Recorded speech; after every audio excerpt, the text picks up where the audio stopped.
Welcome to today's webinar. Today I'm going to spend a little bit more time getting into more detail of how the CPT, cognitive function correlate with gait and that interrelationship.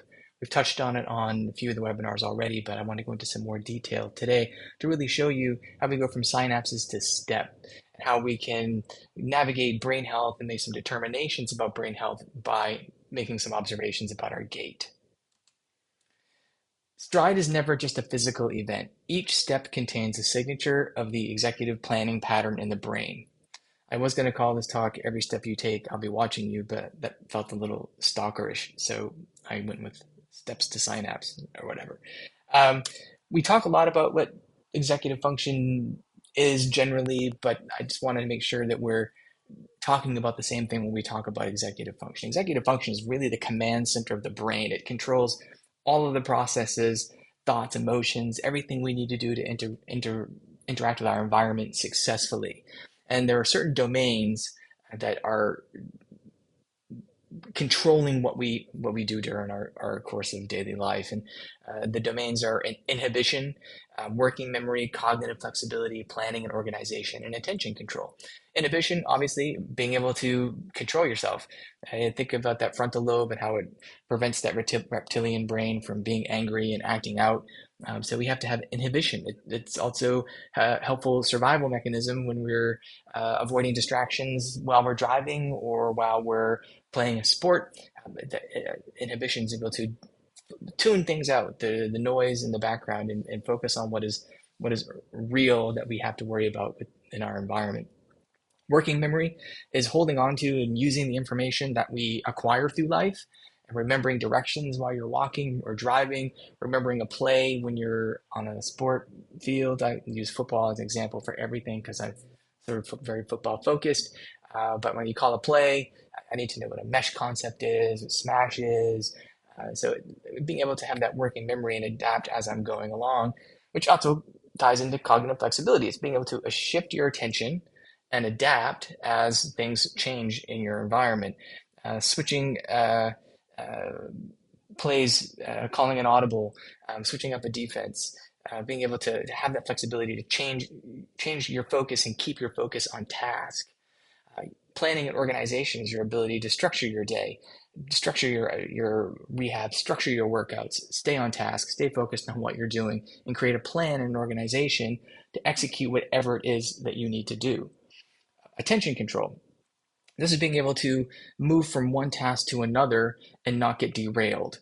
Staying locked in. If you're taking a really long SAT or an MCAT or something, being able to stay locked in and focused.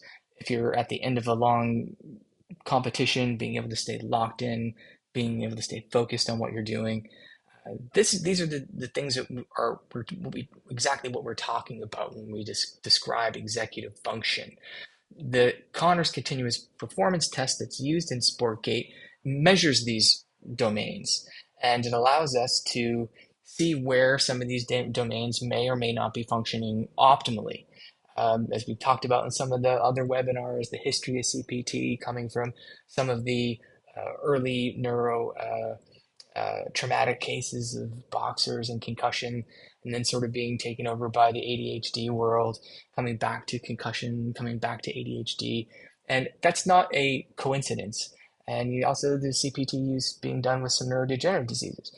And the rationale behind that is a lot of these things that we have problems with, the concussions, traumatic brain injuries, neurodegenerative disorders, fatigue, all of those things affect how our executive function is able to control all of those different domains. And all those different domains will manifest themselves through some sort of gait abnormality that we'll talk about in a minute. So that's why the Connors, the continuous performance test, the CPT, is useful. It's measuring how intact is that circuit of the executive function.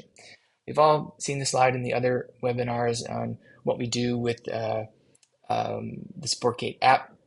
Is your task is to hit a letter, but not hit the X. And it comes in blocks. So some letters come really fast, some letters come really slow, and the time between letters, there may be a bit longer interval between a letter. So those variances of timing the different blocks really test the integrity of your executive function system and all those different domains. Are we able to stay on task? Are we paying attention? Are we drifting? Are we losing inhibition? Sort of what we're trying to tease out of with the Conners test.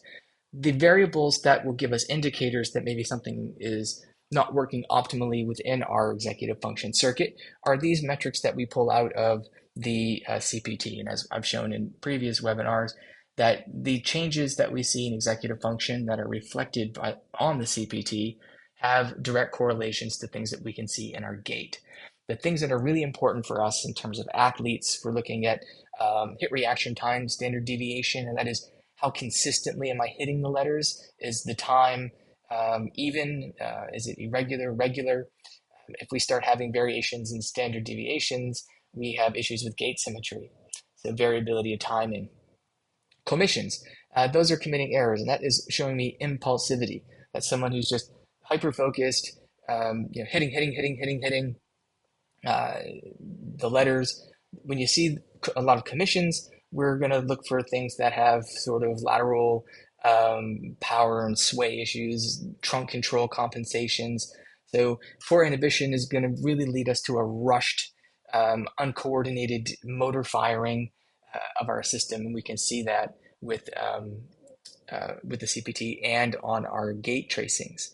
Omissions are missed targets. Those are attention lapses where you just kind of space out for a minute. Those correlate to gait as sort of erratic motor sequences during the gait cycle because we're not really paying attention again to where we are. Variability. All of these things have variability to them, and how consistent is the performance through each block. So each block is sort of looked at with each other, and we should have a very consistent result through each block if we're maintaining our attention and not being distracted.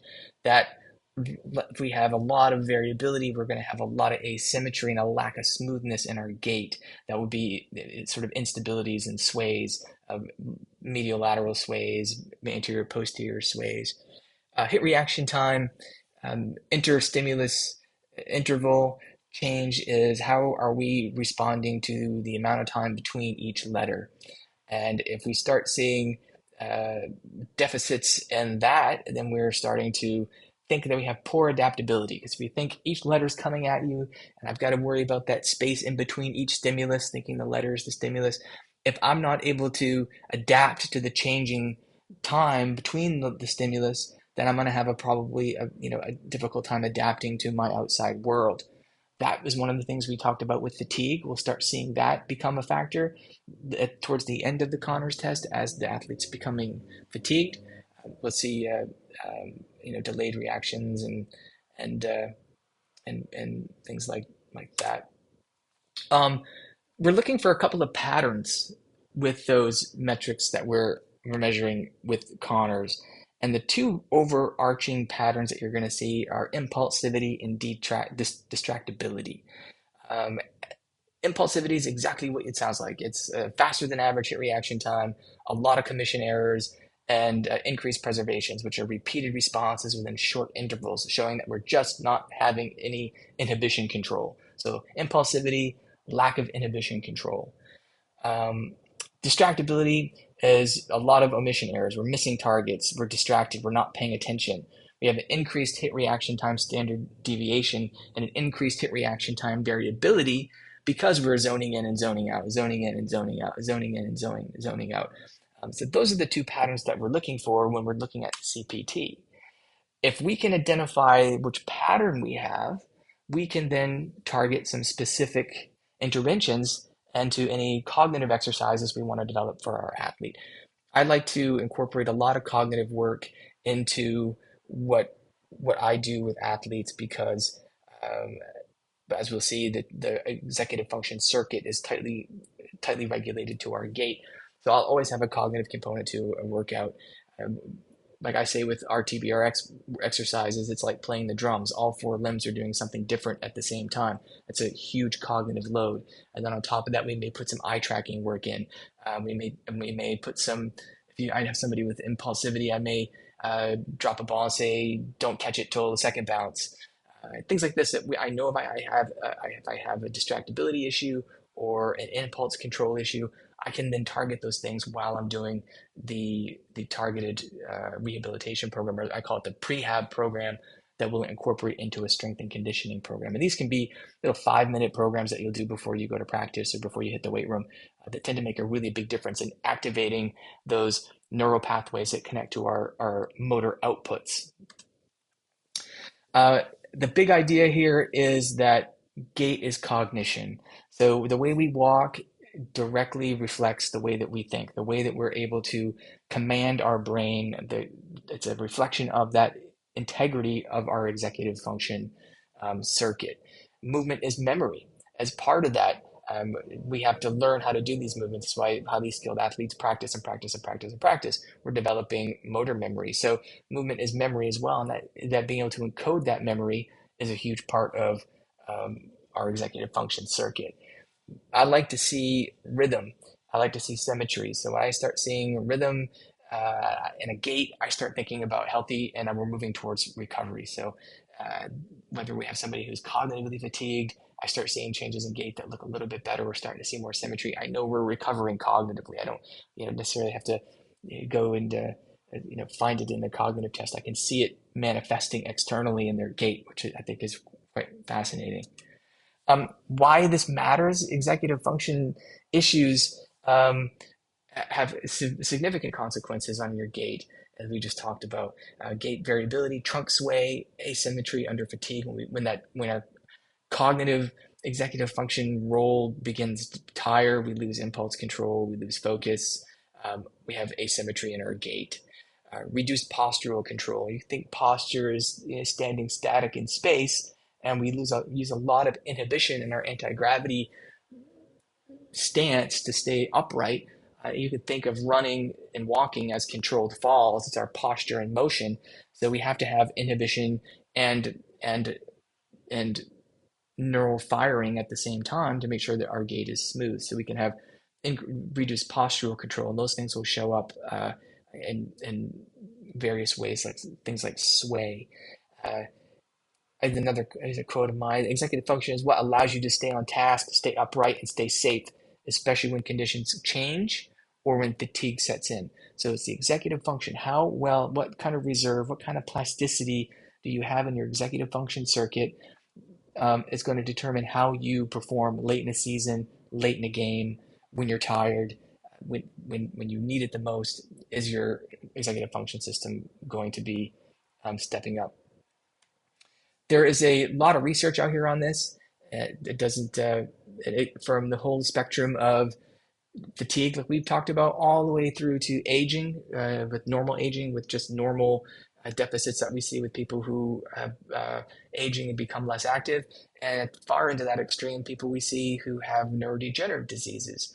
So we have athletes, concussions, aging, and neurodegenerative diseases all kind of manifest with gait abnormalities because we have alterations with that executive function pathway.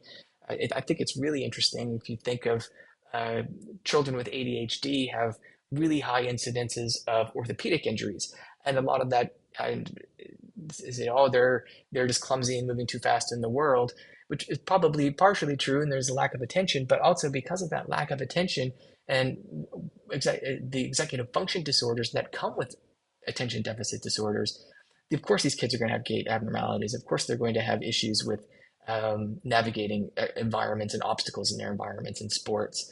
There's a lot of research looking at that too, that showed that executive function deficits increased gait variability. So when we start seeing the brain getting tired and the frontal lobe's not doing what it needs to do, parietal lobe's not doing what it needs to do, we're going to see changes in our gait. Attention fatigue leads to gait drift. So as you begin to become tired and your attention begins to fade and your cognitive endurance starts to go south a little bit, we're going to see gait instability, and we're going to start seeing drifts that we've talked about in some of our fatigue athletes. Looking at some of the markers from cognitive testing and gait, the group out of Newcastle University in the UK, McArdle, she's my gait superhero. Their lab has just done so much incredible work looking at gait patterns and movement disorders and relating it to cognitive deficits and areas of the brain that control some of these executive function areas we'll talk about here in a minute. Is that when you have a post gait, or if I see a post continuous performance test degradation in gait is telling me I have an early neurofatigue issue, as we talked about with some of the fatigue cases. And we can use gait as a proxy for our cortical load. Again, the same idea. That's why I think it's really important we do the CPT before we do gait testing, is because we're really trying to probe the integrity of our executive functions. Again, coming back to the idea of gait as the sixth vital sign, I think that this is really important. Again, we discussed why, because it's measurable, there are interventions for it, it's reproducible, and it makes really great sense. I've always said that the gait is the window to the soul. The way that somebody walks will tell you so much about what's going on inside of their head. Some people get hung up on the idea of speed being the sixth vital sign for gait and being important, whether you're walking slow, whether you're walking fast, whether there's variability of your speed. But there's so much more detail within that reveals an even deeper layer of what's going on inside of your brain. So when we look at, power, stride, balance, and symmetry within gait, we're really also breaking that down into these particular uh, domains as well. We're talking about pace, rhythm, variability, asymmetry, and postural control. So with pace, we're looking at step-to-step velocity, the length, rhythm of our swing, our stance, our step timing. Are we having variability within that? Fluctuations? Uh, how's the timing? Are we having a wide base gait or shortened step? We look for asymmetry, left to right. We look for postural control, where we're looking at sway and we're trying to find out if our trunk is taking over for some areas where it doesn't need to. If we have some weaknesses that are not allowing us to coordinate locomotion. So all of these domains are going to show up in or what we're looking at in gait to try to pull out what's going on in different variables. So looking at the way someone walks is so much more nuanced than just looking at how many steps somebody takes or how fast somebody walks. It's how variable is that? How symmetric is that? What's the rhythm of it? What's the stability of it? So we look at all these different components. The really interesting thing is then we can then take those components and, like I was alluding to earlier, bring those right back to where we're talking about in areas of the brain. So we have our prefrontal cortex, which we talked about in a loop, is the idea of I want to do something, and that will correlate into our step length, speed, width, and support time. The prefrontal cortex, these regions are going to seem to be affected when we were talking about step variabilities. Our parietal area of the brain is where our sensory information is all integrated, whether it's proprioception that's coming from our outside world, coming up our spinal cord to tell us where we are in space, or information that we're getting from our vestibular system or our eyes. It's all coming in to tell us where we are in 3D space. And if we aren't able to put a coordinated output through our parietal area or our sensory motor areas, we're going to have issues with support time. We're going to have, maybe a decreased one leg stance, increased two leg stance. We'll see differences there. It matters because when we do the CPT, these areas of the brain, the prefrontal cortex, the prefrontal and inferior parietal regions, the parietal and sensory motor area, which is a little bit more posterior, all of these areas are really tightly involved in our command centers for our executive function domains. So when we do a CPT, we are probing the integrity of that executive function circuit and we're fatiguing it. So after the CPT, if any of you have ever done the CPT, you'll know after 7-8 minutes of that's no joke. You're pretty wiped out. And then go walk your 10 steps. We've teased some things out. We've tired your brain out just enough to be able to pick up some things on your gait, more so than we would probably see if we just did the gait screening in and of itself. We were able to find some things that may be hiding in the shadows because the executive function is so important to what we do. If we can tire it out a little bit before our test, we can get more information. That's why the post CPT kind of gives a signal through static, is one of the ways that I like to talk about. We've seen this before with a couple of cases that we've talked about, and this was a case of an athlete who had a baseline screening, and we've all had the baseline screenings where the indicators show up. We get a red or a yellow flag that says, "Oh, indicator," and we sort of get annoyed. At, well, no, this is a baseline. I'm not worried about a concussion here. And I want to try to shift your frame of thought around that and stop thinking of it as an indicator when you're testing an athlete for non-concussive issue. To start thinking about it as there's an intervention waiting to happen. There's a vulnerability. Here's an area where there may be increased risk for injury, and take the time to find out what that is in that athlete and go and spend some time with them. It will help you be able to establish a rapport with the athlete, build trust with the athlete, and maybe save the athlete from a season ending an injury. So with this athlete, I did the baseline, I had indicators, had elevated emissions and some increased variability in the CPT. Gait analysis showed me right to left asymmetry. I had some post-turn collapse, trunk over-reliance. The athlete said they felt fine, they looked fine. 9 days later or so, we blow a hamstring. And going back in retrospect, as we talked about in this case in one of the earlier webinars, that was screaming at me. And that was a number of years ago when I started to say, well, maybe this is a much more powerful tool than just looking at baseline for concussions and monitoring my return to plays. There may be something here where I can prehab, I can find a vulnerability before it becomes a problem and a breakdown. The post-turn collapse is interesting, and we'll get into that in some future webinars when we start getting into some much more detail. But if you think of gait as being a constant speed, you're 10 steps back, 10 steps front. When you turn, you slow down, and the slower you can get the gait to move, the more unstable it becomes, or the more instability you can reveal. Think about a top that's moving really fast. When that top kind of starts to slow down, it gets wobbly. Same thing with the gait. When you turn, you become more wobbly. So there's a lot of information we can get out of the turn as well that we'll get into at another time. The turn is a very executive function, sensory motor integration that is incredibly fascinating and also very complex, but easy to understand when we start looking at it in regards to how the brain controls motor function.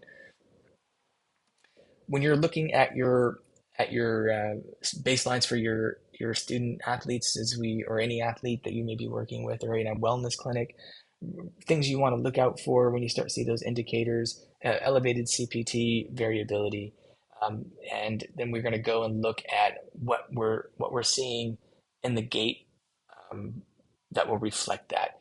And there will be very few times where you'll have gait abnormalities uh, and totally normal CPTs. And again, start thinking about the CPT and the gait, and we start looking at the T scores. There's no real normal, there's more of like an optimal.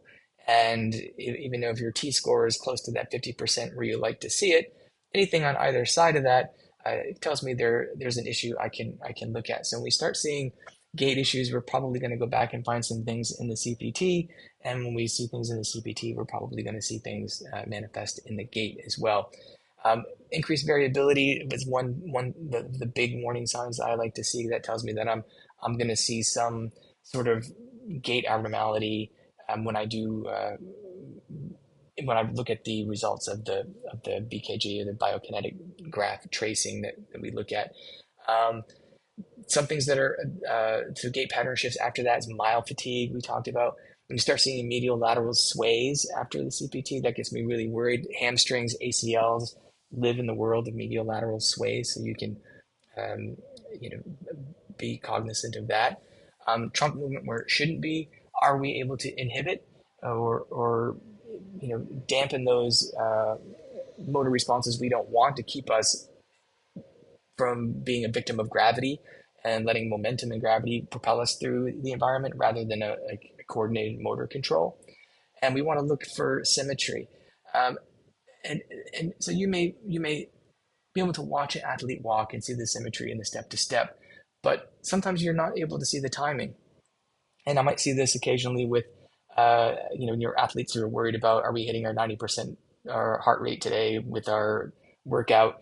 And not really. They look okay, everything looks symmetric, but the timing is off. You're not going to maybe see that kind of thing. We can see that when we take them into the gym and start doing gait tests on them to slow the gait down to see that unstable timing. So a lot of screens and a lot of the gait tests that are done looking at gait, putting people on treadmills and using cameras, it can be fine for running mechanics and whatnot, but it's not going to tell you anything really about what's going on inside the brain because we all know that walking on a treadmill is an incredibly boring activity. There is executive function that's definitely involved in that, but if you were to exhaust the executive function system before that test, you would probably pick out more gait abnormalities than you would just walking them on a treadmill. So we're testing timing, not just the structure of the system. You know, if you're looking at gait, watching somebody walk, you're looking at range of motion, not necessarily rhythm. So we're looking at rhythm, timing. So without that collection of data points, athletes can get hurt.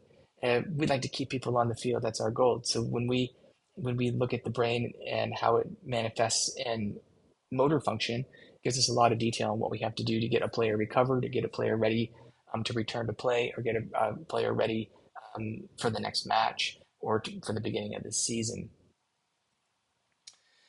So that 12-minute scan, it allows us to give me a real fingerprint of the things I'm the most worried about: fatigue, overload, and neural drift. Are we physically tired, cognitively tired? And athletes are probably going to cognitively fatigue before they cardiovascularly fatigue. And then once they start to cognitively fatigue and decompensate, then you're going to have a cardiovascular response to that as well, where we're going to start seeing some maladaptation in that cardiovascular system. But we'll see that neural drift first, and that's where athletes, especially really well trained athletes, and uh, really seem to have the most vulnerabilities in the cognitive fatigue that happens late in games, late in seasons, which are where our injuries happen. The way that we use SportGait, it's mobile, it's repeatable. I can do it every single day on an athlete. It takes 12 minutes to monitor where they are in their recovery. And for me, it's where performance meets prediction. It allows me to see things before they become problems.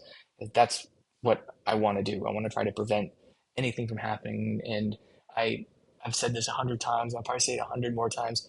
The greatest attribute you can bring to a team is availability. And if you're not available, then you've lost the biggest value you have to your team.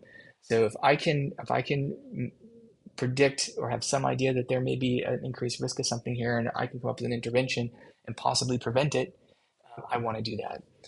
Um, Using SportGate in my world allows me to optimize performance, judge injury risk, and hopefully develop some injury prevention into their strength and conditioning programs, and allows me to enhance the recovery of the athlete. What I'd like to leave you guys with every time we have a conversation is some type of call to action. Is I want you to look at what your nervous system looks like under load. Start thinking about it that way. When you're doing the cognitive CPT test with SportGate, you're putting your executive function circuit through the ringer, and we want to see where it breaks down. Because if it breaks down during the CPT, it's going to break down on the pitch, or on the football field, or on the tennis court, or on the basketball court. And the way that it breaks down is going to be manifested in gait abnormalities. So if we ding the executive function, we see it in the gait. The great thing about it is because everybody is a little bit different. My executive function fatigue or areas of vulnerability may be different than yours, and my gait manifestations of that may be different than yours. So it allows me to see, oh, I have a CPT issue here. I have an executive function leak. I need to fix it. I'm going to put some cognitive work into it. But I also see that this athlete's not firing their glutes, and that force is being transmitted into their calf, and they're doing overuse of calf and hamstring, so we're set up for a calf injury. It allows me then to incorporate the specific, whether it's um, wherever I'm worried about in their executive function, whether it's distractibility or impulsivity. I can design a cognitive program around that while I'm also doing glute activation, and combine the two in a few minutes before strength and conditioning, or before practice, or before a game, to prime that system, to turn it on, to tell it what it needs to do, to say, oh, okay, I know what my job is now, to get that brain body connection really in tune with itself, so that we can optimize our performance. So start looking at your CPTs and looking at the gait and seeing where things are manifesting themselves. And start looking at your baseline indicators. It's a great opportunity for you to develop an intervention program for an athlete that could be really beneficial for them throughout the season. Um, I do these scans for people. If you want to reach out, you can DM me on Instagram, or my Instagram is right there, or you can hit me up on LinkedIn, and I'd be happy to schedule an appointment and help you in any way that I can. Um, so thank you very much for your attention. Remember, our whole entire point of using this and developing these series is really letting you know that the SportGate app that you have is is so much more of a powerful tool than just a concussion baseline screener and test. That you really have a a a really robust system that I say decode movement, decode the mind, and unleash precision, and then optimize your performance and let your athletes just let it rip and be the best that they can be through the year. Um, so with that, I will end, and thank you very much for your time.